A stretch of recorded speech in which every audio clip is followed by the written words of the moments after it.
So hello everyone, this is SMJ. In this video, we will be talking about the mineral based industries. This is the second part of manufacturing industries in our semester 2. So let's start with our today's video. तो mineral based industries, इसके नाम से ये पता चलता है कि ये इंडस्ट्रीज के रॉ मटेरियल्स मेनली आते हैं मिनरल्स से। तो जो फर्स्ट इंडस्ट्री है वह है आयरन एंड स्टील इंडस्ट्री। अब iron and steel is a basic industry and forms backbone of industrial development. Iron और स्टील इंडस्ट्री एक बेसिक इंडस्ट्री है और फॉर्म करती है backbone of industrial development. Industrial development का एक बैकबोन फॉर्म करती है। बिना इसके अब अगर हमें बैकबोन नहीं होगी, अब जैसे अगर हमारे पास बैकबोन नहीं होगी तो हम ऐसे झुक जाएंगे। सिमिलरली इंडस्ट्रीज को भी बैकबोन चाहिए, वो बैकबोन है आयरन एंड स्टील इंडस्ट्री। और ये क्यों है? Because it provides raw materials for industrial machinery. जो भी इंडस्ट्रीज में मशीन्स यूज होते हैं उसके लिए रॉ मटेरियल आता है आयरन एंड स्टील इंडस्ट्री से। जो इलेक्ट्रिकल मशीनरी होते हैं उसका भी रॉ मटेरियल आता है आयरन एंड स्टील इंडस्ट्री से। जो डिफेंस इक्विपमेंट है, जो कंट्री डिफेंस इक्विपमेंट यूज करती है, वो भी आता है आयरन एंड स्टील इंडस्ट्री से। रेलवे ट्रैक्स जो बनते हैं आयरन एंड स्टील के ही बनते हैं। रेलवे इंजन भी आयरन एंड स्टील के बनते हैं। और ऐसे बहुत चीजें हैं जिसकी वजह से ये एक बैकबोन फॉर्म करता है इंडियन इंडस्ट्रीज का या फिर किसी भी कंट्री के इंडस्ट्रीज का। नेक्स्ट, फर्स्ट जो हमारे सिलेबस में हमें जो first iron and steel industry पढ़ना है वो है Tata iron and steel company, जिसका शॉर्ट फॉर्म है टिस्को। तो Tata iron and steel company और TISCO is one of the largest manufacturing plants in Asia. Tata iron and steel company जो कि है टिस्को, वो एशिया का लार्जेस्ट मैन्युफैक्चरिंग प्लांट है। एशिया का largest iron and steel manufacturing plant. It is situated at Sakchi, एक जगह है Sakchi. At that place it is situated. उसका नाम चेंज करके जमशेदपुर रखा गया। क्यों जमशेदपुर रखा गया? बिकॉज जो फाउंडर थे आयरन एंड स्टील कंपनी के, जिसका नाम था जमशेद जी टाटा, उनके नाम पे इस जगह का नाम जमशेदपुर रखा गया। ये ओल्डेस्ट स्टील प्लांट है कंट्री में। जो Tata iron and steel company है वो ओल्डेस्ट स्टील प्लांट है कंट्री में, इंडिया में। It was establish by Jamshed ji Tata in 1907। ये 1907 में बना था, मतलब 100 ईयर्स से भी ज़्यादा हो गए इसे बन के। और इसका प्रोडक्शन स्टार्ट हुआ था 1911 में। 1907 में बना था, 1911 में इसका प्रोडक्शन स्टार्ट हो गया। अब जमशेद जी टाटा ने ये साक्षी प्लेस पे इसे एस्टैब्लिश करना क्यों सोचा? टिस्को को ये सिचुएटेड क्यों है टिस्को वो जगह पे? तो फर्स्ट जो फैक्टर है वो है location. The TISCO plant is situated eight Jamshedpur in the Singhbhum district. Singhbhum district के में एक जगह है जमशेदपुर, वहां पर सिचुएटेड है। क्यों सिचुएटेड है? Because Jamshedpur is most ideally located with respect to iron ore, fuel and flux supplies. Jamshedpur एक ऐसी जगह पे लोकेटेड है जहां पर आयरन ओर, फ्यूल और फ्लक्स सप्लाई जो ऑब्टेन्ड होते हैं विद इन 175, मतलब जो भी आयरन ओर, फ्यूल और फ्लक्स सप्लाई की जरूरत होगी Tata iron and steel company को, वो सिर्फ 175 किलोमीटर के एरिया में लोकेटेड है। इसीलिए ये ट्रांसपोर्ट फैसिलिटीज, ये ट्रांसपोर्टेशन कॉस्ट भी कम करेगा और सप्लाई ऑफ गुड्स भी जल्दी होगा। So therefore this place was chosen. जो सेकेंड फैक्टर है वो है अवेलेबिलिटी ऑफ रॉ मटेरियल। जो टिस्को है उसे आयरन ओर मिलता है फ्रॉम मयूरभंज। ओडिशा में एक डिस्ट्रिक्ट है मयूरभंज, वहाँ पे एक जगह है गुरुमाहिसानी। और झारखंड में एक डिस्ट्रिक्ट है सिंहभूम, वहाँ की एक जगह है नुआ मंडी। तो ये जगह से आयरन ओर मिलता है टिस्को को। नेक्स्ट, दीज आर ये डिपॉजिट्स कंटेन करते हैं 60% आयरन, मतलब बहुत अच्छे क्वालिटी के आयरन ओर है ये। और नेक्स्ट है ये रिसीव करता है मैंगनीज फ्रॉम कियोंझा डिस्ट्रिक्ट जोडा में एक जगह है, कियोंझा डिस्ट्रिक्ट में एक जगह है जोडा, वहां से ये मैंगनीज रिसीव करता है। और लाइमस्टोन, डोलोमाइट और फायर क्ले ये रिसीव करता है सुंदरगढ़ डिस्ट्रिक्ट ओडिशा का। Next, coal is obtain from Jharia and Bokaro coalfields, और कोल मिलता है from Jharia and Bokaro coalfields. Power supply, यहाँ का जो मेन पावर रिक्वायर्ड है वो है कोल। तो coal is the main source of power for this plant. Coal और जो ये दो कोलफील्ड्स हैं झारिया और बोकारो कोलफील्ड, ये झारिया और बोकारो कोलफील्ड ये लोकेटेड है at a distance of 177 kilometre from TISCO plant. Next water supply, जो दो रिवर्स हैं खारकाई और सुवर्णरेखा, ये दो रिवर्स जो कभी ड्राई नहीं होते, ये थ्रू आउट द ईयर ये फ्लो करते हैं। ये river continuous stream of water provide करते हैं टिस्को को for cooling purpose. Next labour force recruit किए जाते हैं from densely populated valley of Ganga. Densely populated valley of Ganga से यहाँ के लेबर को रिक्रूट किया जाता है फ्रॉम द, जैसे कि from the states of Bihar, West Bengal, Jharkhand, Chhattisgarh और उत्तर प्रदेश। मार्केट, अब मार्केट मतलब अपने प्रोडक्ट्स को सेल करने के लिए मार्केट जो चाहिए वो है कोलकाता सिर्फ 240 किलोमीटर अभी लोकेटेड है टिस्को से, जमशेदपुर से। अब ये जो इतना लेस डिस्टेंस पे लोकेटेड है तो इसलिए ये ट्रांसपोर्टेशन कॉस्ट भी कम करता है। कोलकाता एक अच्छा मार्केट भी है प्रोडक्ट सेल करने के लिए, और यहाँ के जो एक्सपोर्ट और इम्पोर्ट फैसिलिटीज़ हैं, यहाँ के पोर्ट्स भी अच्छे हैं, तो ये कुछ भी चीज़ को एक्सपोर्ट और या इम्पोर्ट भी कर सकते हैं। ट्रांसपोर्ट फैसिलिटीज़, जमशेदपुर कनेक्टेड है with roads and railways to different parts of the country. Jamshedpur में ट्रांसपोर्ट फैसिलिटीज़ अच्छे हैं और ये कनेक्टेड है with roads and railways to different parts of the country. और जैसे हमने देखा ये कोलकाता भी नज़दीक है, यहाँ से एक्सपोर्ट और इम्पोर्ट भी कर सकते हैं। नेक्स्ट, टिस्को क्या क्या प्रोडक्ट्स बनाता है? Tata iron and steel company क्या क्या प्रोडक्ट्स बनाते हैं? तो first, it produces high grade carbon steel used in structural fittings and templates as steel for making railway wheels. अब ये फर्स्ट प्रोड्यूस करता है हाई ग्रेड कार्बन स्टील जो यूज होता है स्ट्रक्चरल फिटिंग्स में। स्ट्रक्चरल फिटिंग्स में यूज होने वाला हाई ग्रेड कार्बन स्टील बनाता है। नेक्स्ट, टिन प्लेट्स और एसिड स्टील बनाता है जो यूज होते हैं इन रेलवे व्हील्स, एक्सेल्स, बार्स एक्सेट्रा। और ये also produce special alloy steel, एक एलॉय का एक स्टील का एक स्पेशल एलॉय बनाता है जो यूज होता है बुलेट प्रूफ आर्मर प्लेट्स में एक्सेट्रा। ये सब चीजें बनाता है Tata iron and steel company. Next हम पढ़ेंगे about the Rourkela steel plant.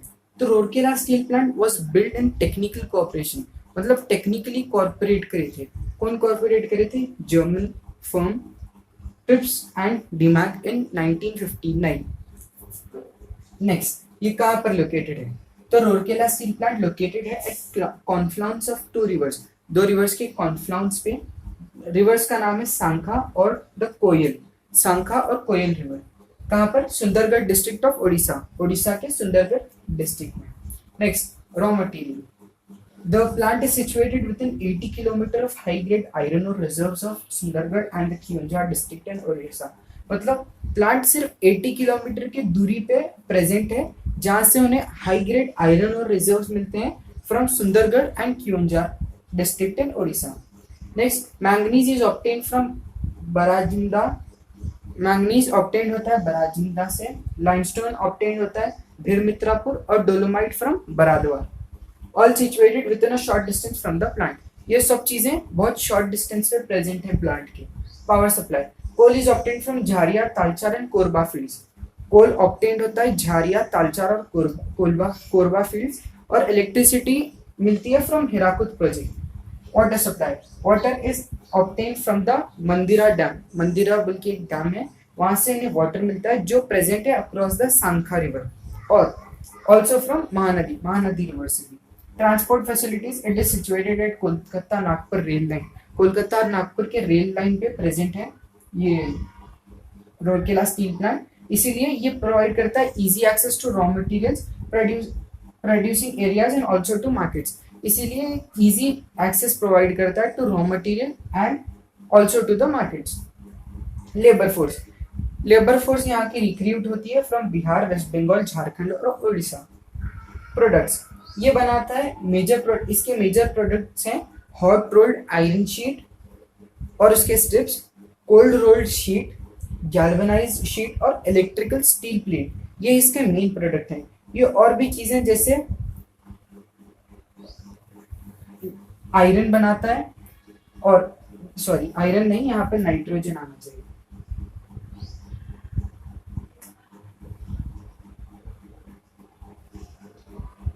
ये नाइट्रोजन बनाता है एज अ बाई प्रोडक्ट जो यूज होता है in manufacture of fertilizers and other chemicals. तो ये सब था about the Rourkela steel plant. तो अब हम पढ़ेंगे about the electronics.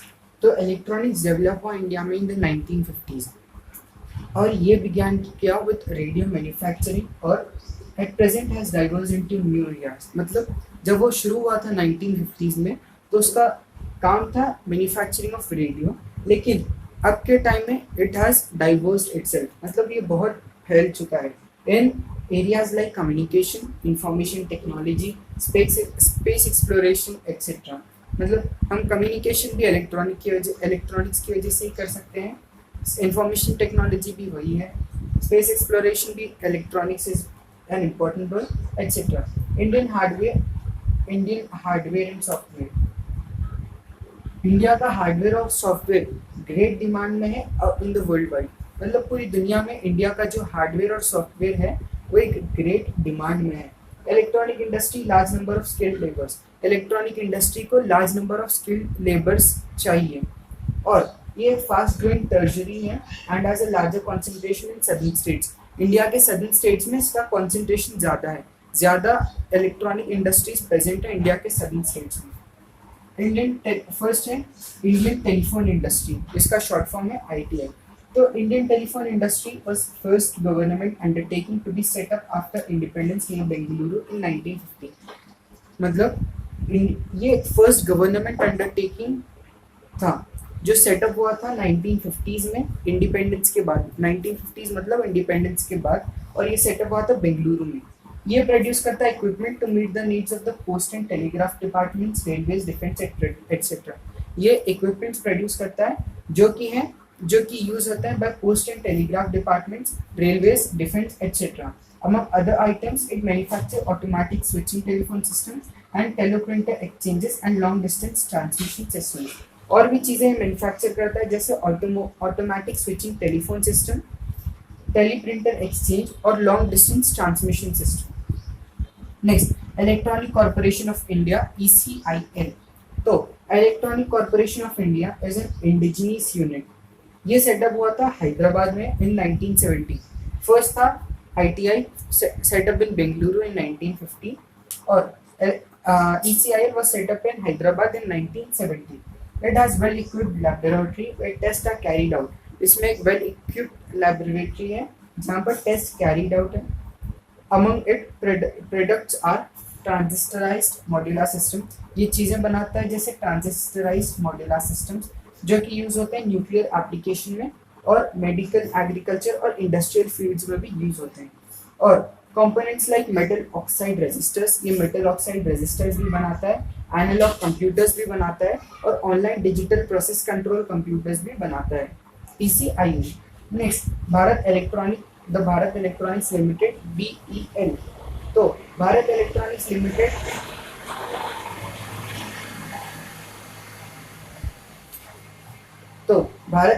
Limited BEL was set up in the public sector in 1956।